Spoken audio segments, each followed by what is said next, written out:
So we're so pleased to be with all of you who have come nonetheless, probably because you want to hear from the absolute superstars that we have lined up to share their thoughts with us all, with Clover, Agamemnon and Mark.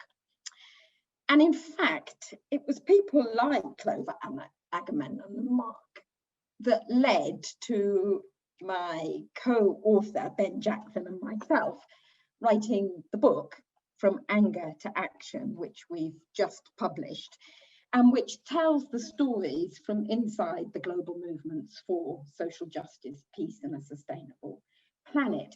And every time Ben and I met, we kept sharing stories about these amazing people, either struggling against the odds or actually achieving so much. And we just felt that the tactics, the strategies, the thinking that goes on to create social movements is really underreported, that we hear so much. We hear every detail of who had a cup of tea with who in the Westminster tea room and the ups and downs of who's in, who's out.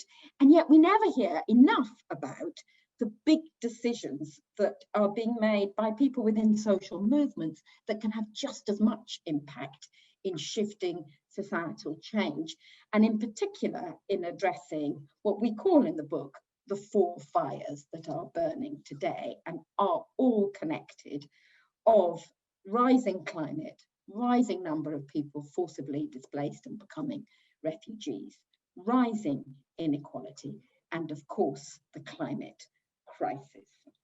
And they are all connected, and so in the same way many of the social movements are also connecting and seeing what can we learn from each other, and being ready in a spirit of openness to share all our failures and our difficulties. We're often very good, especially as corporate NGOs, in hiding behind the PR slickness, when actually it would be really helpful if sometimes we shared when things went wrong and the mistakes we made and the challenges we faced, as well as hearing about the successes and what went well and why, so that we can go on learning and improving.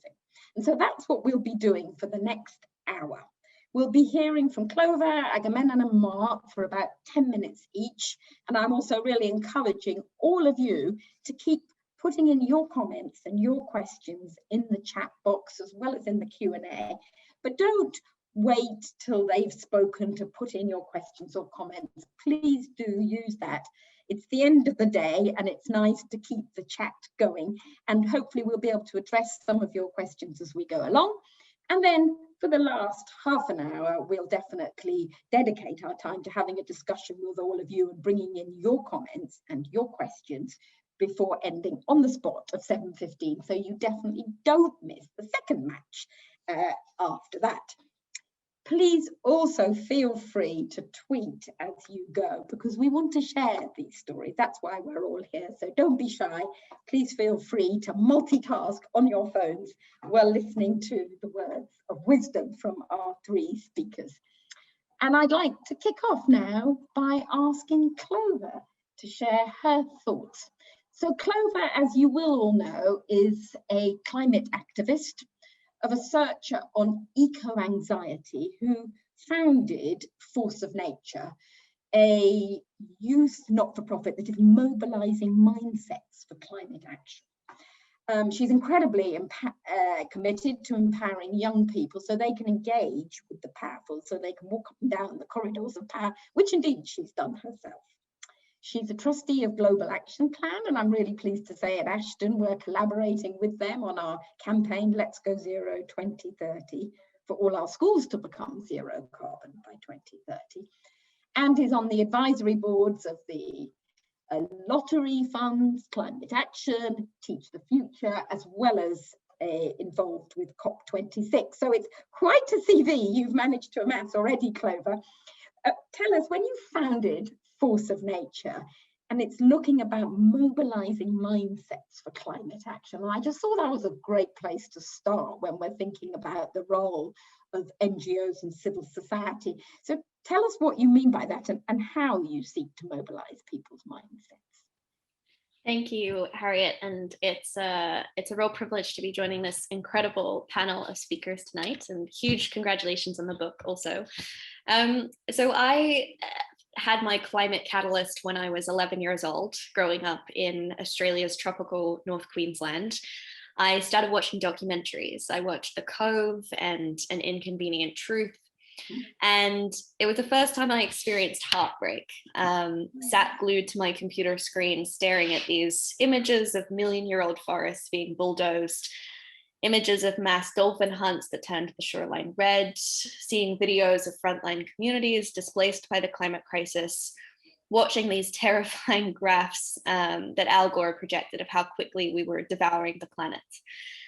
And the thing that surprised me was how good the adults in my life were at pretending that these issues didn't exist. I couldn't understand why I hadn't learned about the climate crisis in school, why I hadn't heard about it in mainstream media, why I hadn't heard about it from Australian politicians or even sat at the dinner table with my family. And so that was what catalyzed within me a curiosity which turned into a fiery obsession to understand why, as humans, we shut down in the face of existential crises like climate change, like the ecological crisis, like huge issues of social injustice, and why I committed myself to understanding how we can mobilize mindsets, because I believe that the threat even greater than climate change is how powerless we can feel in the face of this issue. So I wanted to understand what are the tools that we can use to empower people to care, because I don't think people don't care about these challenges. I just feel that we're not empowered to day in, day out. So that was really where Force of Nature was born from, and that has been my mandate ever since. I love that story, and I have to say I was also very inspired by Al Gore's film. That also was for me a moment when I sat in the cinema actually with a whole group of people from non-governmental organisations who in those days we were all just so slowly waking up to climate change, and you just could have heard the pennies dropping through the room as people thought, oh my goodness, that's why we're seeing actually people facing so many catastrophes around the world as well. But what do you think, what is it that will empower people? What will help us? Now we know the facts, we can't claim anymore, we don't know, we know all the facts. What will help us then move to feel empowered? And actually perhaps we should have called the book From Anxiety to Action. There are people feeling almost overwhelmed by it. What can we do to change that? Yeah, for sure. So I spent a lot of time reflecting on how this paralysis can show up in different groups of people. And I'm particularly interested on an intergenerational level because I work with a lot of students every day where I see firsthand the rise of eco-anxiety. So we found through Force of Nature, we conducted a small piece of research talking to 500 young people in 52 countries that found that over 70% of those young people felt that the climate crisis negatively contributed to their mental health. Over 70% of those young people felt hopeless in the face of the climate crisis. And only 26% of those young people felt they could meaningfully contribute to solving climate change. So we're seeing this despair in my generation and in younger generations that have had no part in contributing to this crisis, but have inherited the challenge. And there's often a very unhelpful rhetoric that's like, you know, young people are going to save the day, we're passing over the baton, which I think just adds to the incredible weight of responsibility that a lot of young people feel today. Equally, I think this powerlessness can often show up in denial in older generations and in a lot of the business leaders I've worked with. Business leaders who want to make a difference, but either entertain ideas of kind of techno-utopianism, you know, certain technologies that don't exist, they'll solve climate change without addressing the systemic roots of the climate crisis, you know, social inequity, the commodification of nature, the centuries-long exploitation of frontline communities. And often feel really shackled to the status quo. So if you've spent 20 years, you know, climbing the corporate ladder, being told your job is to make money and deliver value to shareholders, you might recycle at home and you might have become vegetarian after watching, you know, a plant-based documentary. But are you going to make the kind of decisions that rock the boat and threaten your job in the process? Probably not. So there's this kind of apathy that exists there as well. where I think we can empower people is actually bringing together those two radically different spaces of the kind of anxiety that young people, that is particularly prevalent in young people, with the kind of knowledge of experience, because that eco-anxiety is not something we would want to pathologize. It's a human empathetic response. It shows that we're not numbing ourselves to the crisis, but we're actually opening our eyes, and we're choosing to slam on the brakes and try and go in the opposite direction. So when we bring that eco-anxiety into these decision-making spaces, we can constructively disrupt the mindsets in the room to realize, hell, this is urgent. This needs to be dramatic change. And in fact, we all have incredible potential to be part of that groundswell, a huge responsibility. And that is very empowering, because it also then means the sustainability rhetoric isn't enshrouded in kind of sacrifice or shaming people. It's really waking people up to their potential to be part of that groundswell. So have you got an example, Clover, where you've seen a young person have success and feel more and more empowered?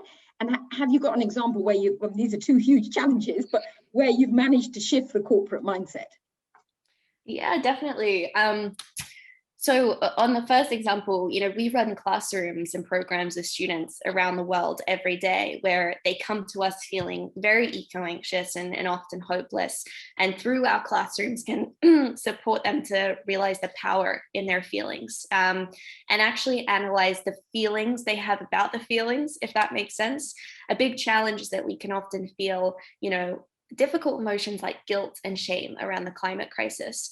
But by bringing them into an open space and not feeling shame over our anxiety or our anger, and appreciating that that is our humanity and that is an incredible force for change, is very empowering. So we have young people who have gone through our classrooms and gone on to start incredible community projects and initiatives, lobbying their local leaders, which is just incredible to see.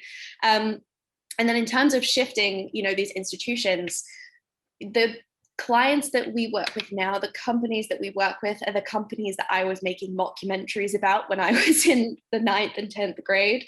So, we work with companies like P&G and Unilever and PepsiCo, companies that I spent a lot of my kind of grassroots activism really lobbying against. And suddenly we find ourselves as young people invited into these spaces, where there can absolutely be resistance and tension and friction, but where we've been able to really cut through with a different message. And where we found traction is that often a group of leaders will be sat around a table, and when we ask them why they're choosing to show up in that space, it's not because they've, read some report from the IPCC or because they've seen some graph. It's because their kid has come home to them at the end of the day and asked, Mum, Dad, what are you doing about climate change? What are you doing to safeguard my future? And it's that exchange, it's that emotional connection that is so powerful. Oh yes, I had exactly the same experience when I used to work at Fairtrade, and we've been lobbying to try to persuade Ben & Jerry's to do Fairtrade ice cream. And in the end, it was children badgering their parent of a very senior person that helped shift the decision in favour, and Ben & Jerry's are now all that can be fair trade is. So absolutely, I completely believe in that. And then one last question, Clover, quickly to ask you though is, as somebody said in the chat, referring to Erica Chenoweth's research, that you need 3.5% of the population to shift, and then actually you will get success. And so are we reaching out enough to the mainstream? And in particular, are we reaching out enough to young people? And are the sort of big establishment non-governmental organizations, are they engaging enough with young people, or what do they need to do more to really bring young people in? I would say no on all counts. There's definitely been a shift in the past couple of years. I think in the wake of the Youth Strikes for Climate, we're seeing more young voices that are present and that are loud. And yet that's often done in a highly tokenized way. Like, I can't tell you how often I've kind of been the token young person on some corporate panel. And it's like, yeah, okay, we've given platform to the young person and that's our job done. But really, we want to see young people assuming positions of power, influencing the decisions that are ultimately going to govern our lives. This is, our future that we're talking about, and the future of our children as well. So it's incredibly important that we invite young people in, and that we give license for them to really give platform to their voices. And I think what fills me with so much hope and inspiration is just how thoughtful and articulate and intelligent young people are from a diversity of backgrounds. I talk to young people today who are fighting for environmental issues, racial issues, who are not talking about the climate crisis through the lens of polar bears and solar panels, but are saying, this is a crisis that is symptomatic of a model of colonialism that subjugates certain people over others. These are 10 and 11-year-olds who are talking about this stuff, which is just incredible. And honestly, so much more aware than many of the business leaders that we talk to. So I think, businesses are waking up to the fact that they absolutely need to invite young people in. And unfortunately, there are still a lot of institutional barriers to young people engaging in politics, for example, and assuming leadership there. But we need to see that representation. And I truly believe that we will not solve the climate crisis until we mobilize, tomorrow's climate leaders, the people who are inheriting these challenges. Fantastic. Well, thank you so much, Clover, and we'll definitely come back to many of those points you raised and many other questions I had to ask you. But that point you raised at the end really is about which Ashden and the Conduit are both very focused on, which is that the transition must be a just transition. And that's something also at the heart of all the work of Agamemnon Otero, our next speaker, who actually had a very eclectic career, including working in finance before setting up community energy co-ops in Southeast London, starting with repowering. In fact, doing solar panels, Clover, I have to admit, and has recently gone on to lead and launch Energy Garden, which is a really exciting new community-owned solar project. And he's also helped launch the UK industry advocacy body, Community Energy England, and indeed was part of submitting into England's first national community energy strategy. I have to say, he's also been an Ashden Award winner at repowering and is currently one of our trustees. So Agamemnon, in the book, actually, we refer to social movements as being a bit like an electric tricycle, one of these new cargo bikes that hopefully will take polluting diesel vans off our streets, and that at the front wheel are our values that have to help guide us through all the many bumps and ups and downs we'll go through. And at the back two wheels, you have on the one hand protests and the sort of, as Clover was mentioning, the school strikes or Extinction Rebellion, that are really people who are angry and are on the streets. And on the other side, you have as the third wheel, if you like, is creating the positive solutions, showing how things can be different. And that's what you've been all about, and also in particular making sure that you're reaching out to more disadvantaged communities at the same time. So tell us more about how you started working on the estates in Loughborough Junction and your philosophy of organising. Again, I'd like to echo Clover in congratulating you on the book. Herding us cats into one book has, I'm sure, been a huge task. And I think the struggle in just communicating the story is worth it, because telling these stories is actually, I think, one of the biggest problems of the climate change movement. The narrative has never been clear, and there's a lot of disparate voices that are not singing together in the beautiful harmony that we need to be doing. And I guess in that way, I have come from the promised land. I grew up on a commune from teachers, and my grandfather was a policeman in New York City, working with inner city kids, building co-ops, Co-op City and upstate, and then coming to London, I saw both the incredible electric social dynamism which New York was in the 80s and 90s in London, and the incredible power of that only happens when you have socioeconomic differences, when you have different types of ethnic diversity. So when you have ethnic diversity, socioeconomic change, it almost creates a perfect substrate for cultural dynamism. And that blew my mind when I came to London. It was the Bronx of my youth. It was that incredible vibrance. But the one thing I saw was these communities like in Brixton and bits of Hackney where there were people who had this cultural dynamism. They were there. There was really cool influences, history. Income was low, but so social housing was inexpensive, so people could make their way into society. There was obviously oppression from all different elements of the sort of racial colonialism that that has been dominant throughout history. And I remember seeing I planted a garden at the top of my road. You know, I put solar panels on my house. I made a garden. I did my neighbors' gardens, put solar panels on their house.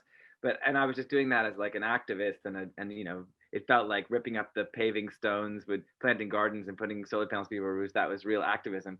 But it was the moment when I saw this young boy on the Landor Road in the middle of Brixton. Just as I walked, he was looking at a tomato plant and he began to stomp it. And I didn't do anything. I sort of stopped myself, and I remember just watching him, and it almost looked like afterwards, like a aerial view of this completely flattened tomato plant, and even the tomatoes were then widened. And I remember staring at it and thinking how at when I was about 10 or 11 years old, the sort of frustrations of socioeconomic divides and the sort of families breaking apart and things, I had this incredible sense that I wanted to lash out at the world. And I remember I had leveled this flower bed of dragon lilies with a wiffle ball bat. And I thought of this boy, and I thought, you know, it's literally the same as me. He feels stomped on by society, so then his reaction is to stomp on this.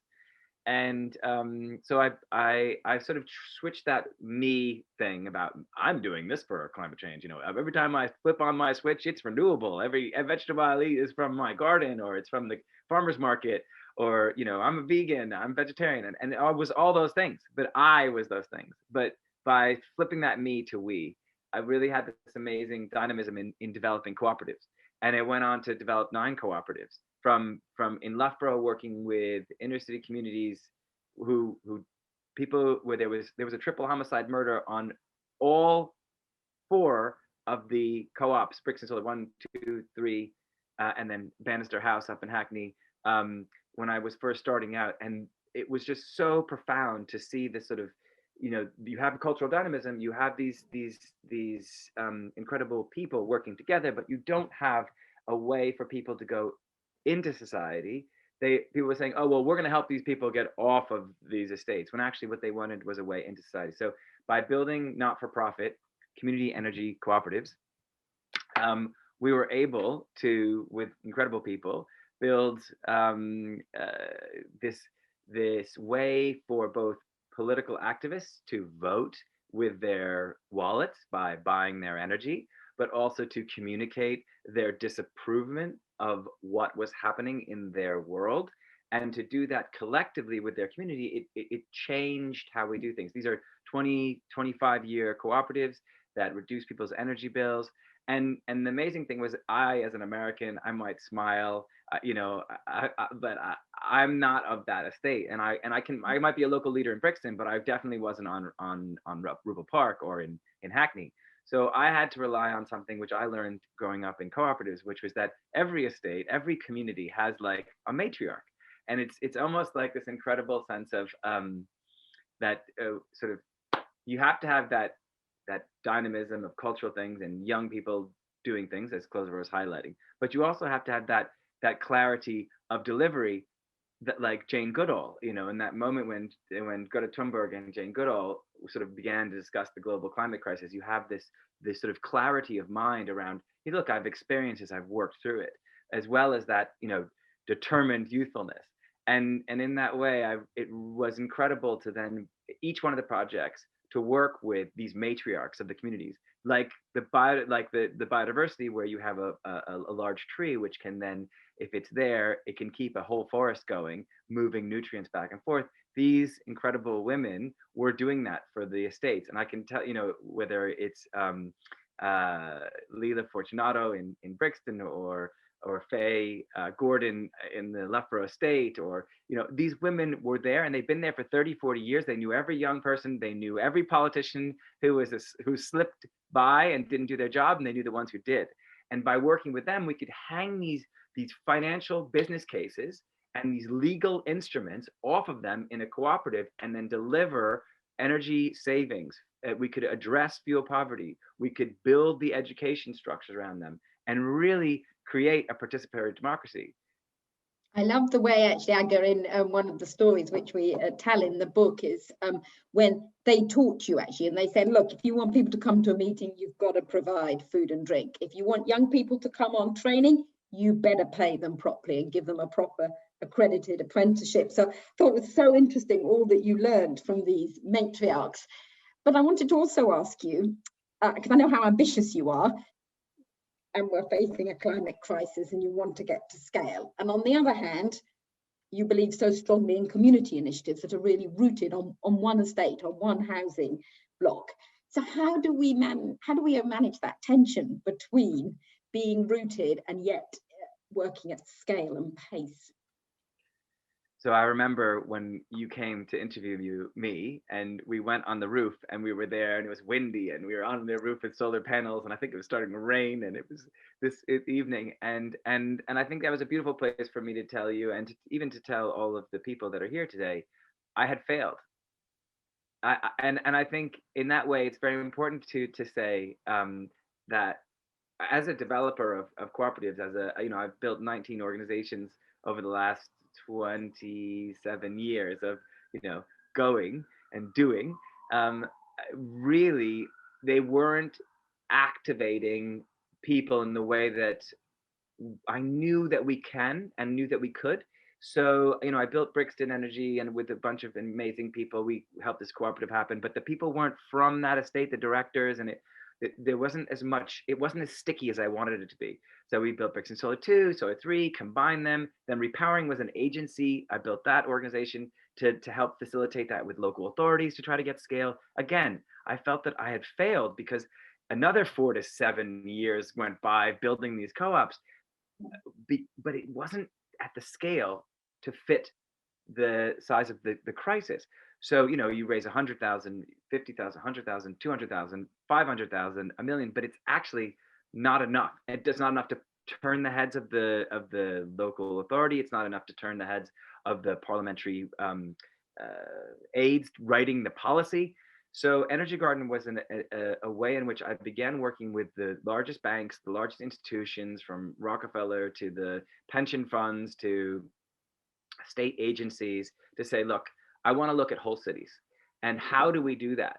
And Energy Garden is really, so we have over 150 community groups. That's a goal. Yes, and the goal for the massive score for Energy Garden was to be able to work deeply the interstitial tissue of community, where you had individuals activated in their local communities, working with not just energy, but biodiversity, horticulture, gardens, and food, and then bring them together in a network. So we work with the district network operator for the energy, the transport infrastructure, TfL Network Rail, GTR, Arriva, as well as the Port of London Authority, the National Health Service. So you then begin to create a very solid substrate for communities to grow, and they can work across that whole network. So then we can talk about 100 million.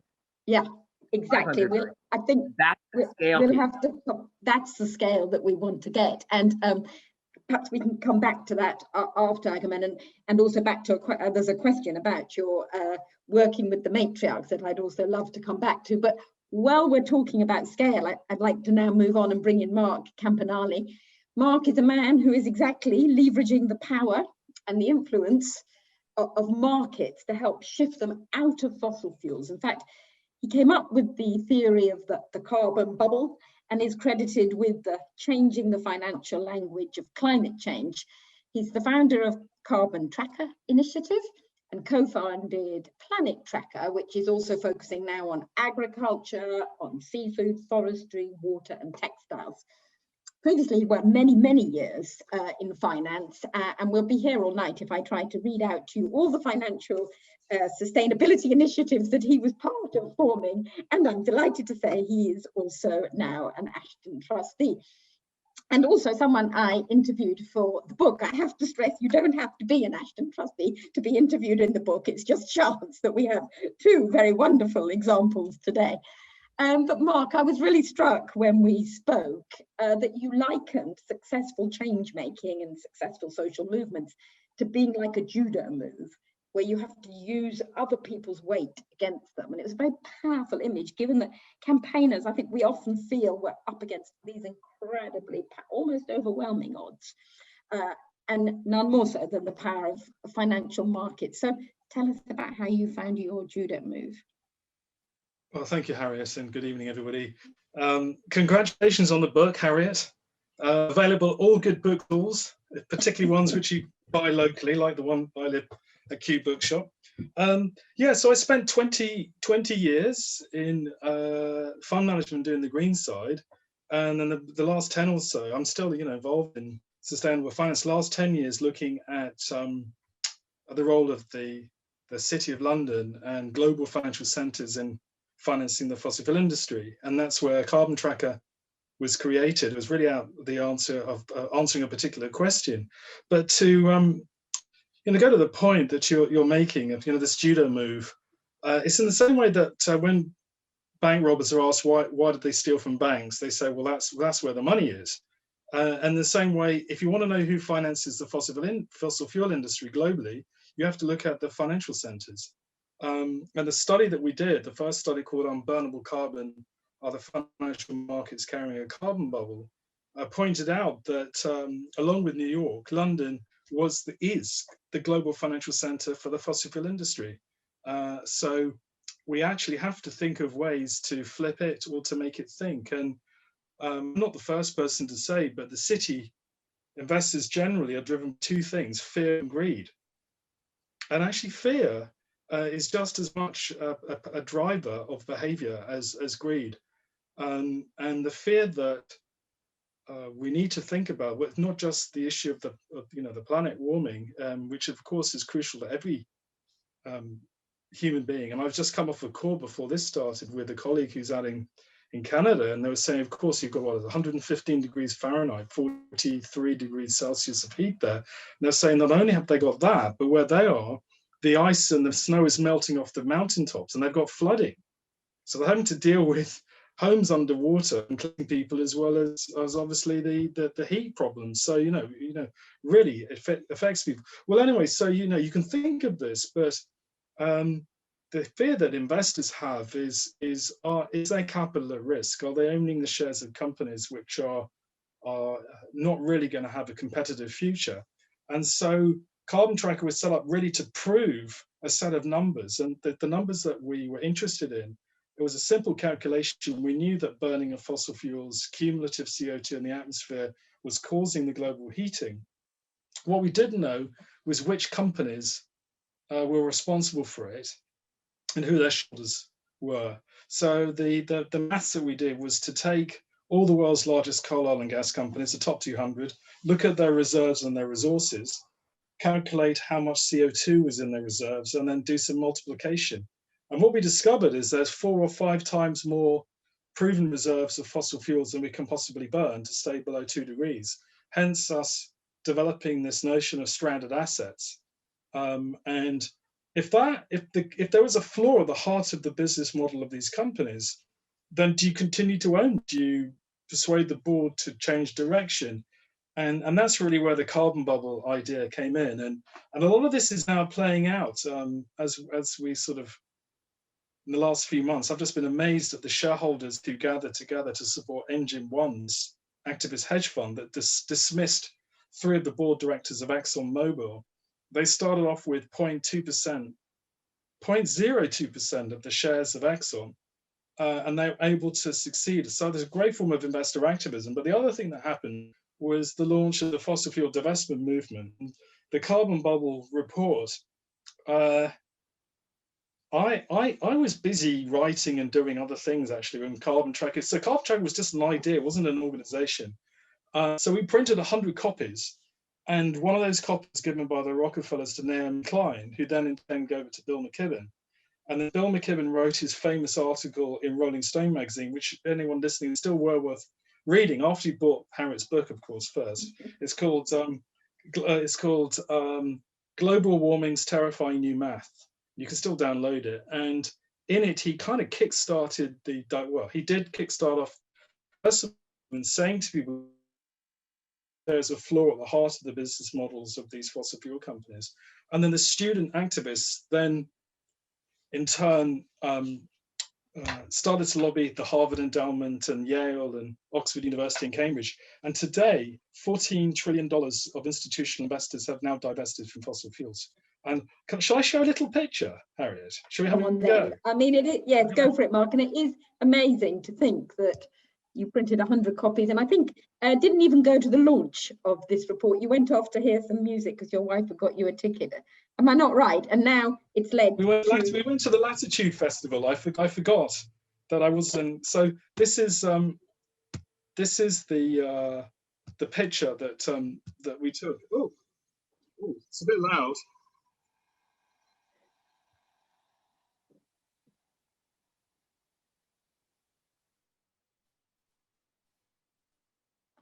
Fantastic. Have we lost you, Mark?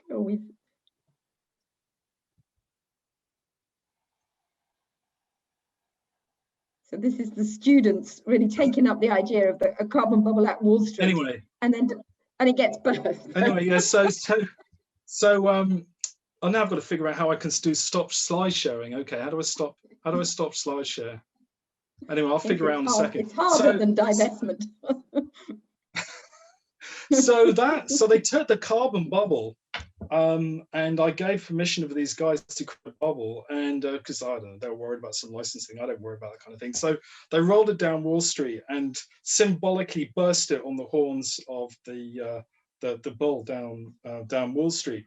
And what we're trying to sort of say to people, look, going back to this risk and fear thing, is that it's people's savings. Not only is the planet at risk, well, not only people's savings at risk, the planet's at risk.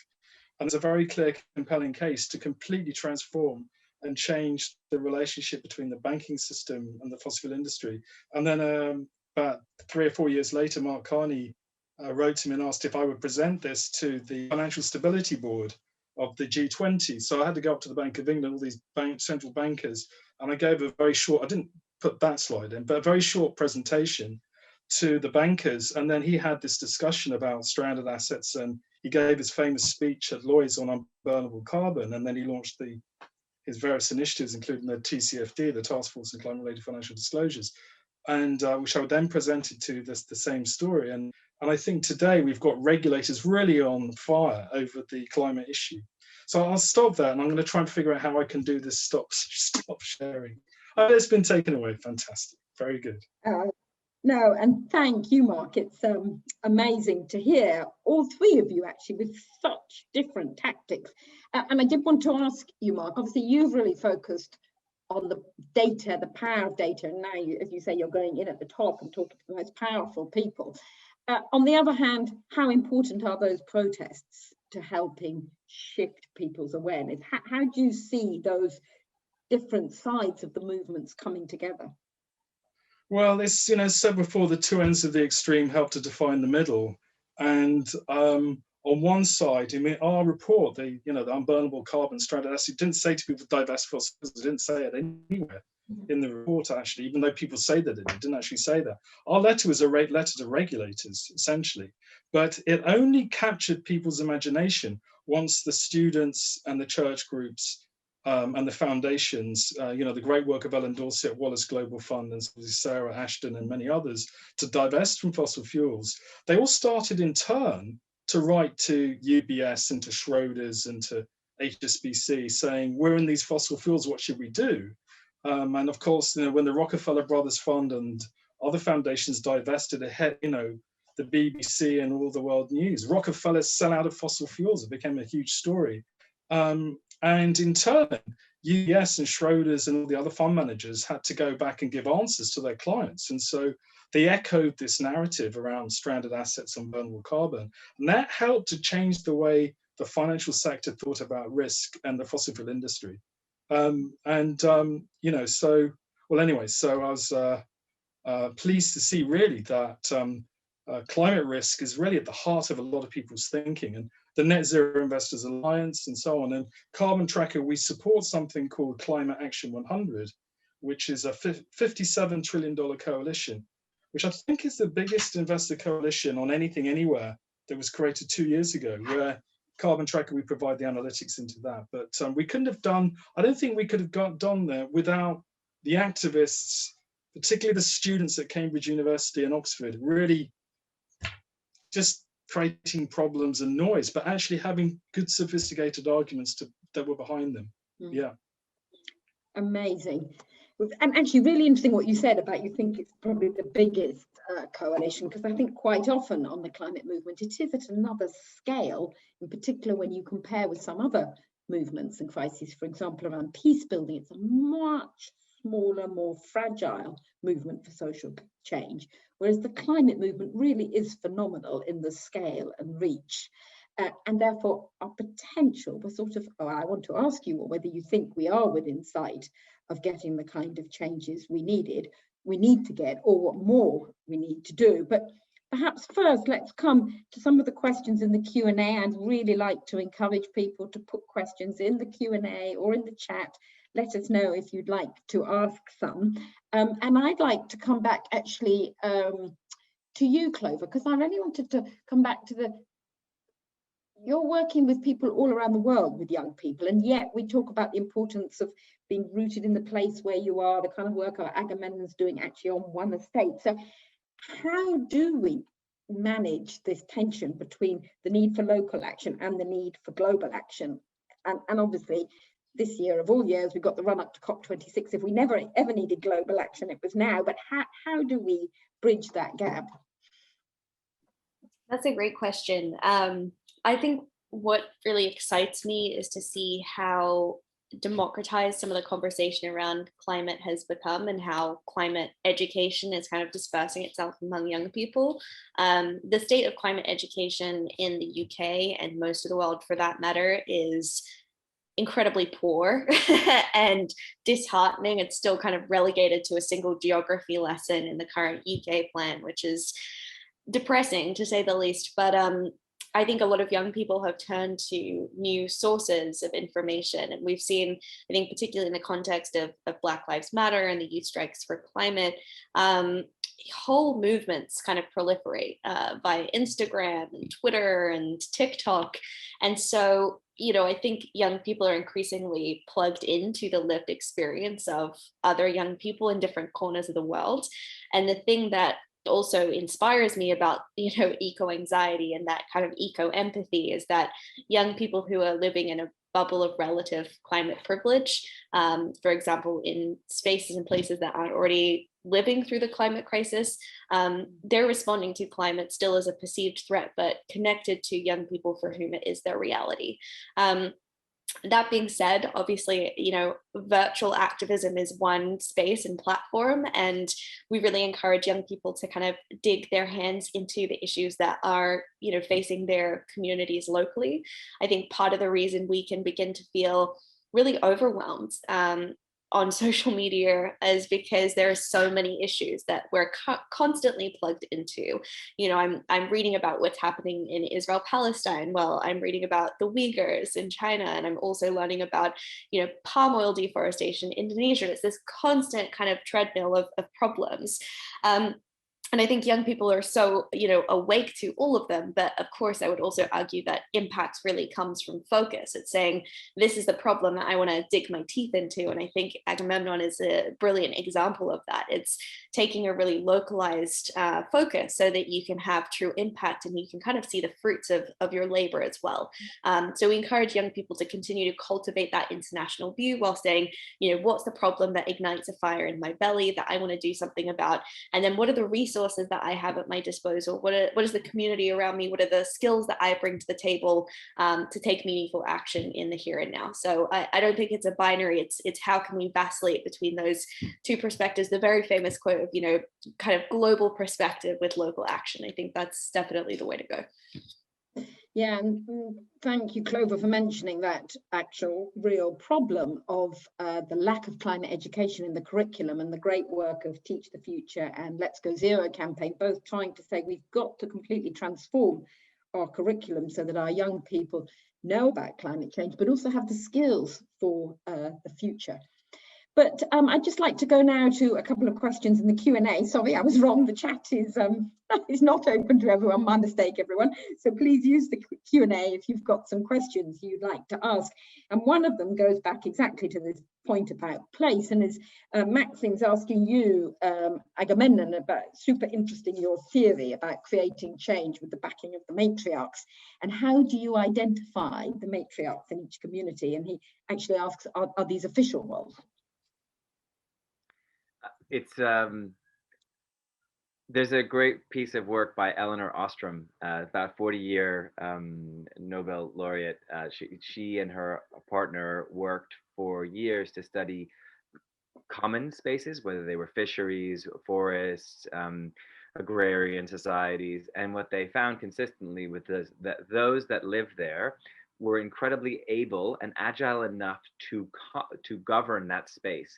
And when one separated out and went somewhere else to work on policy, no matter how long they were a part of that community, as soon as they separated, they were no longer able to distinguish the correct direction for that locality. And in all of these local communities, there are people who are there deeply entrenched in that. When you talk about, like, feeling it, physicality, these are roots that grow deep. And there is nothing that replaces just there's the hive mind when you get a bunch of people together to come up with a solution. Fantastic.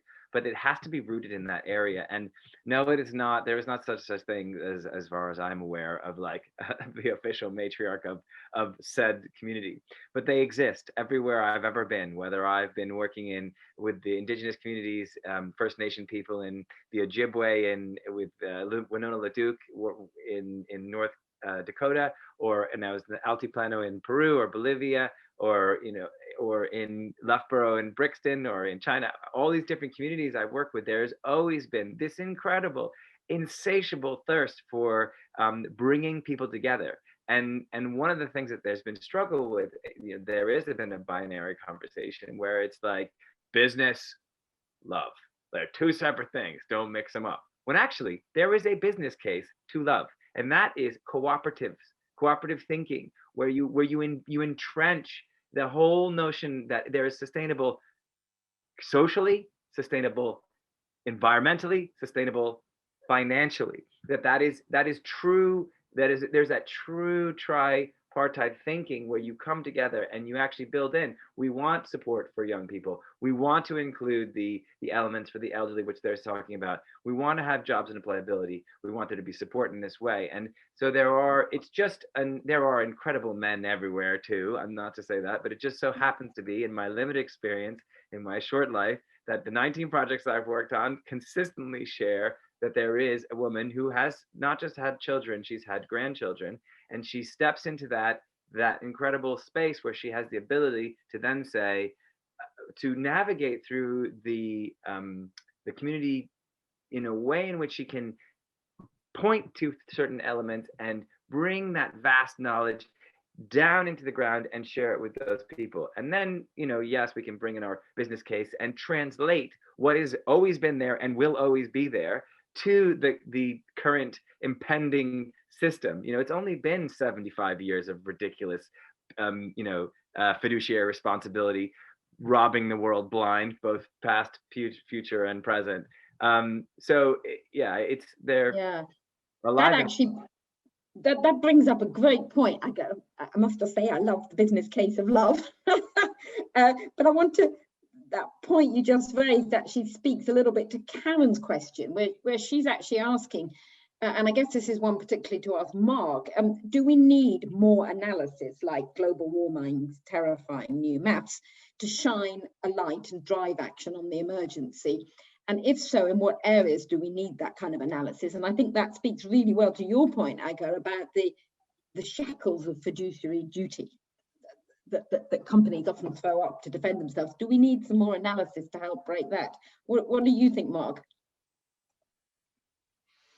Yeah, I mean, we don't need any more analysis to prove that we are in the middle of a crisis that could transform the world for another 10,000 years. We don't need more analysis of that.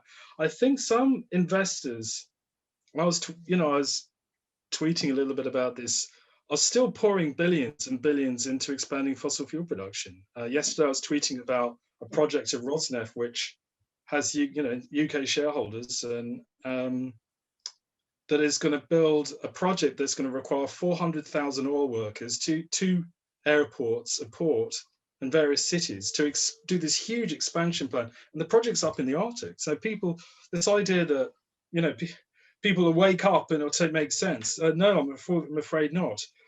What the investors want to know is what's the chance that some of these companies' valuations which have deteriorated in the last decade, will explode. What some call this a Minsky moment.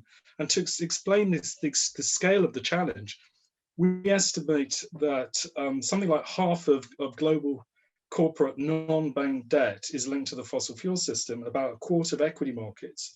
And if we're to achieve the net zero that we need to achieve, we're going to have to write down about $20 trillion of the assets, oil refineries, pipelines, power stations, within the next decade and a half. Have the banks worked this out yet? The answer to that question is no. They've not done those calculations. And have the models of the equity analysts that cover the fossil fuel sector, have they incorporated these very important stress tests? No, they haven't. And the oil and gas companies are forecasting growth in demand for fossil fuels, not decline. And yet, to achieve net zero, we're going to have to drop production by something like 30 to 40% in the next decade alone. And you can't increase production and get to net zero at the same time because the math doesn't work. So yeah, data is needed, and we still need to do an awful lot more work on informing people. Yeah. Do the math was very powerful, wasn't it, as a rallying call?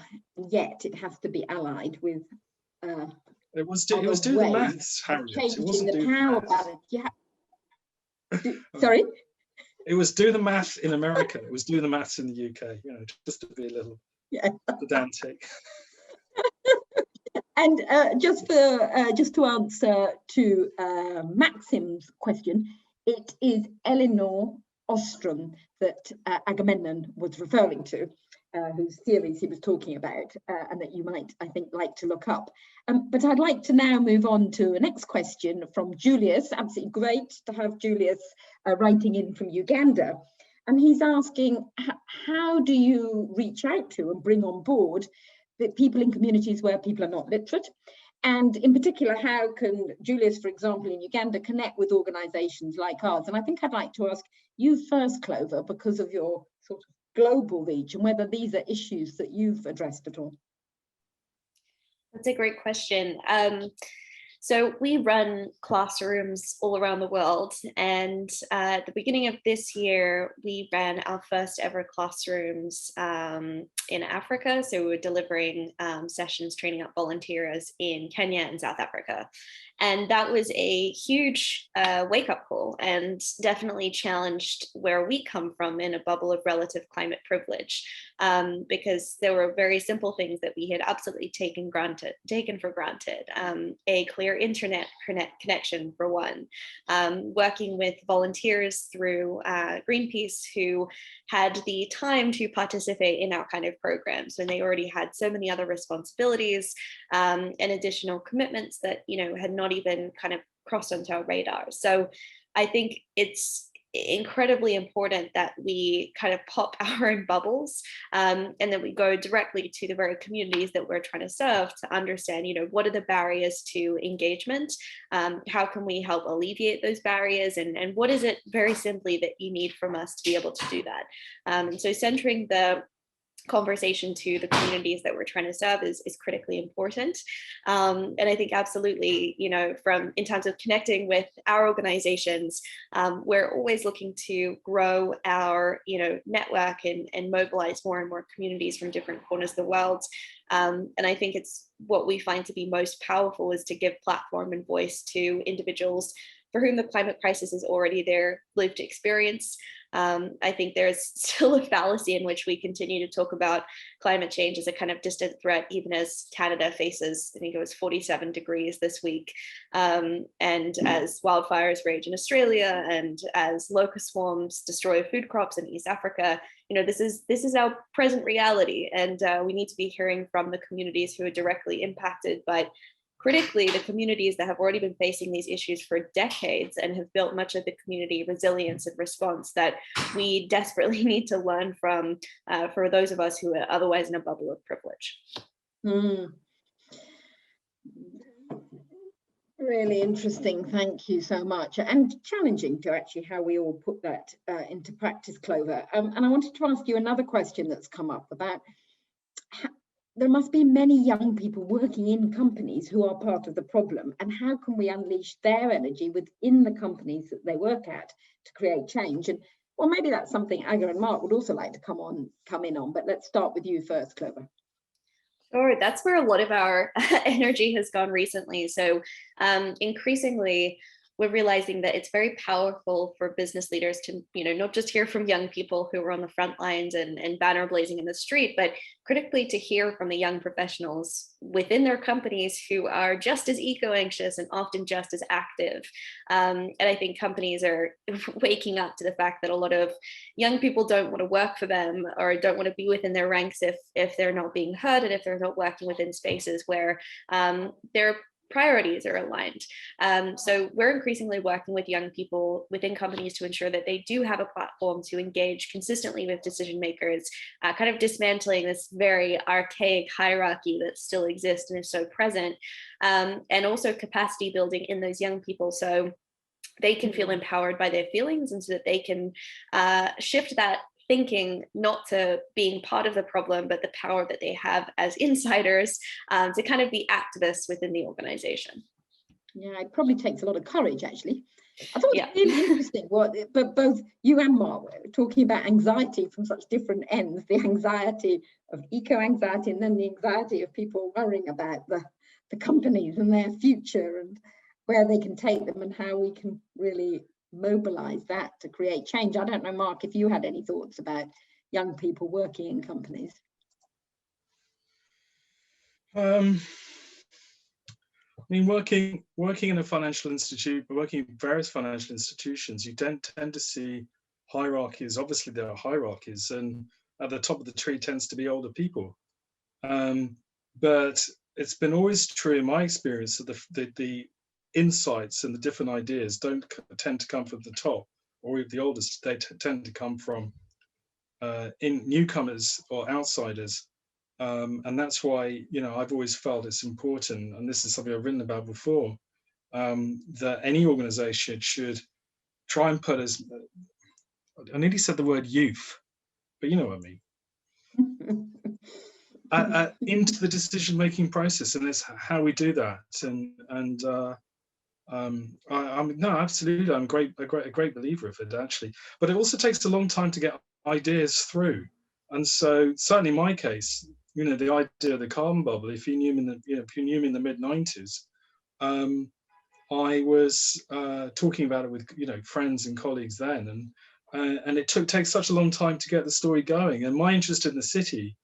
Did I told you this, Harriet? So my first protest I went to in 1984 was the Stop the City protests that happened around the Bank of England.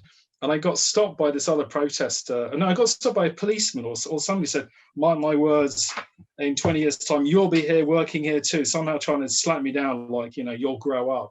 And I did go and end up working in the city, not too far from the Bank of England, but it was to learn about new and novel ways on how to bring it down. But then that's another story. But Aga, did you want to come in on this at all? I wanted to respond to Julius's question and then lead into that, which is that through art, music, and dance, through food, I know it sounds silly to some of you, but it's a very serious thing for me. I as having cancer twice, I've been told I was going to die twice, and I think that the 7 years in hospitals that really spurred me to study math, medicine, and architecture. And one of the things that was quite profound for me was to discover that the arts and like tree hugging and love and stuff weren't like some other thing than what we're talking about here. And I feel like when you talk about, oh well, how do you work with illiterate communities? It's just hieroglyphics, you know what I mean? Whatever language you're talking, whether it's math or not, the truth, the sort of truth is one in that sense. And I think a lot of times when we use, when people have the Maslowian fundamentals, if they have a roof over their head and they have water and they have food and they have warmth, they are in a space of contentment, much more so than one without. And that is communicated through celebration. What better way than through food, through movement, through art? And I think in that way, that's one of the most expressive, it is sort of the different ways of expression, using the eyes and the senses. And I think that somehow this is devoid from conversation. It's not taken seriously. So I mean, I have my MBE and I've got my master's and I teach in different imperial and colleges and all things. So I don't have to sort of hide anymore and say, it's so important to talk about the arts and in this context, because they expand the conversation, through poetry and these mediums. We can then tackle some of these huge issues.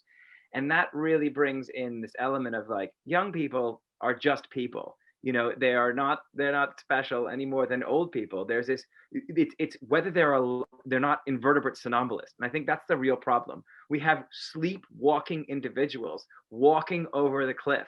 And it's not to say anyone is bad, and it's not to say that anybody is necessarily better. It's to say that they have been taught to go to sleep. Anytime they were trying to be creative, expand their thought process, expand their ideas. They're like, no, I'll give you the bread. Don't bake it yourself. Don't grow the vegetables. I'll give it to you.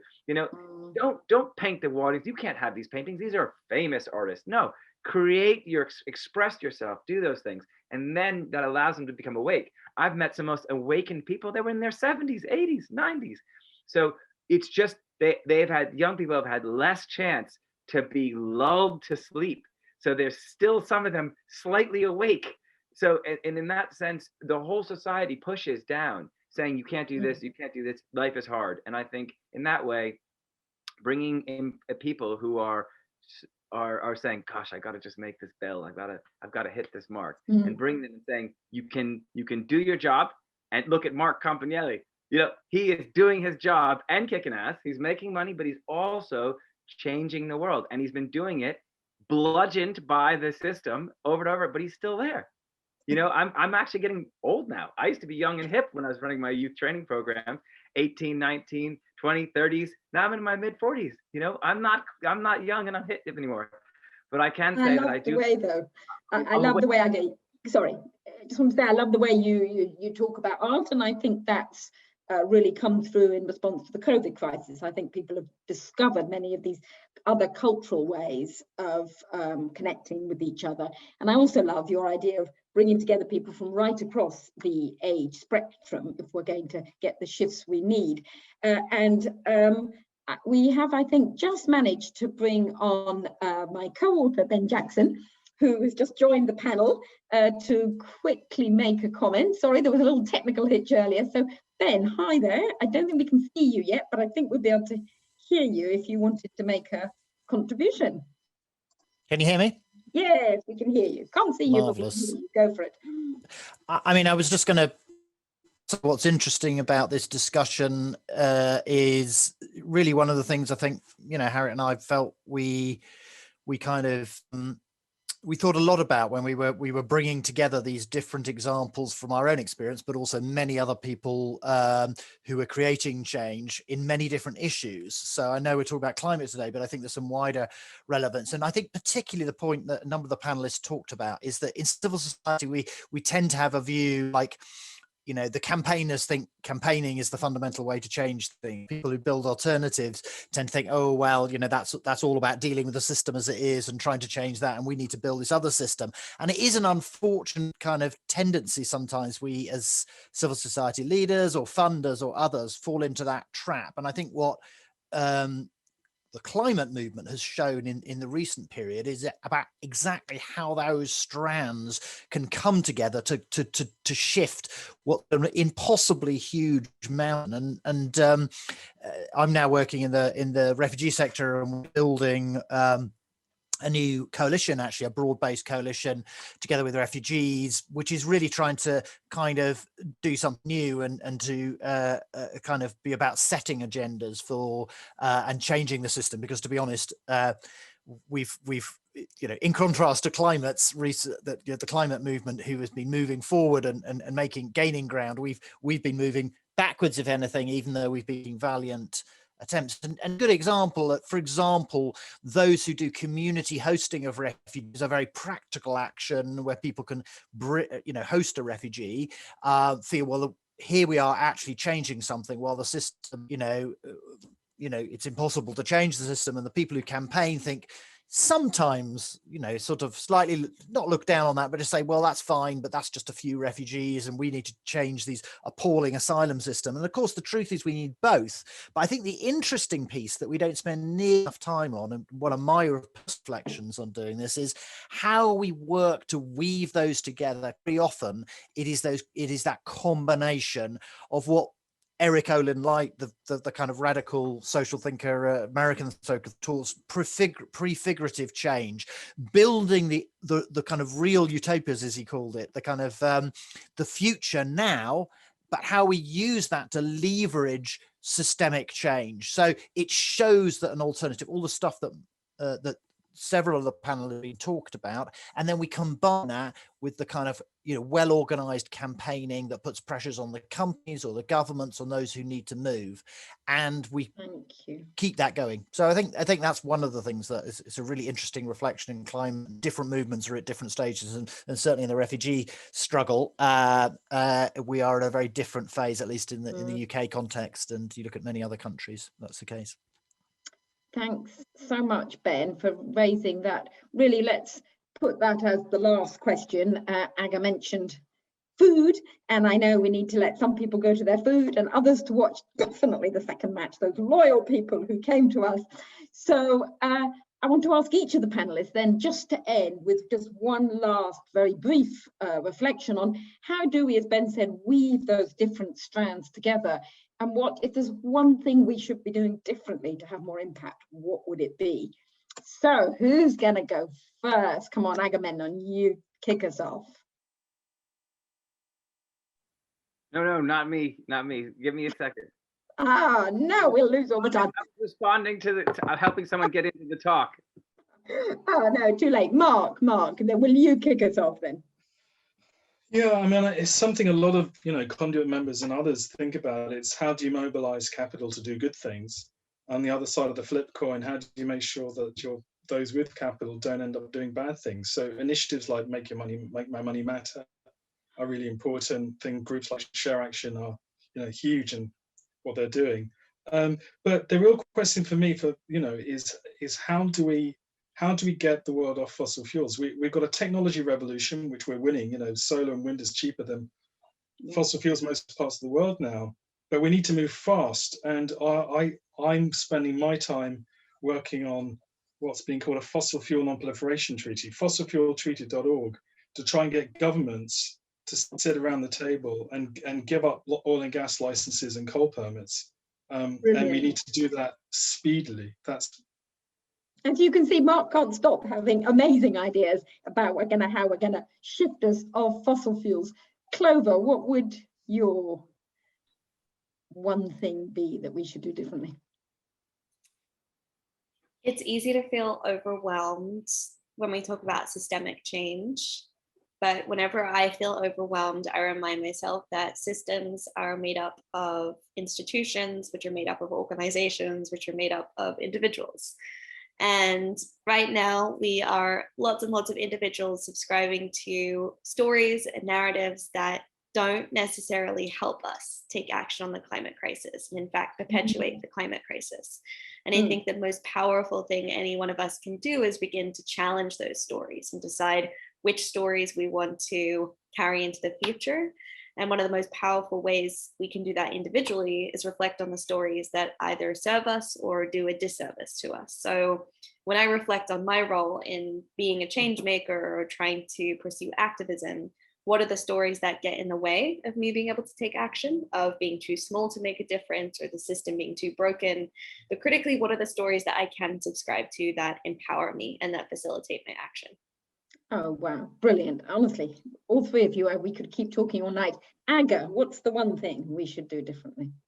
So Mark started with this idea, and I think Clover mentioned, of this grief and fear. And I think the biggest thing is to know that you are in the right place at the right time, that what you do matters. And I think that's one of the things that people forget. And they want to help the world, help people do all these things. But actually, the first thing they need to do is, when the mask drops, when the plane is going down, you have to bring your mask on first. And I think that there has to be some self-care in this process. I think dedicating one's life to service, and you still need to treat yourself well. And that means eating right and sleeping well, and then you can activate and be positive. So I think a lot of people try to take a breath and then go and help someone far away. So that's where philanthropy comes from. I find personally this sort of arm's length piece, and when there's this really piece where you can actually begin to treat yourself well, and then this in exactly where you are, you don't have to go anywhere else, and accept this as that space. That's a huge piece to begin with, and that means forgiveness, and it means belief in oneself, and that's directly address grief and fear.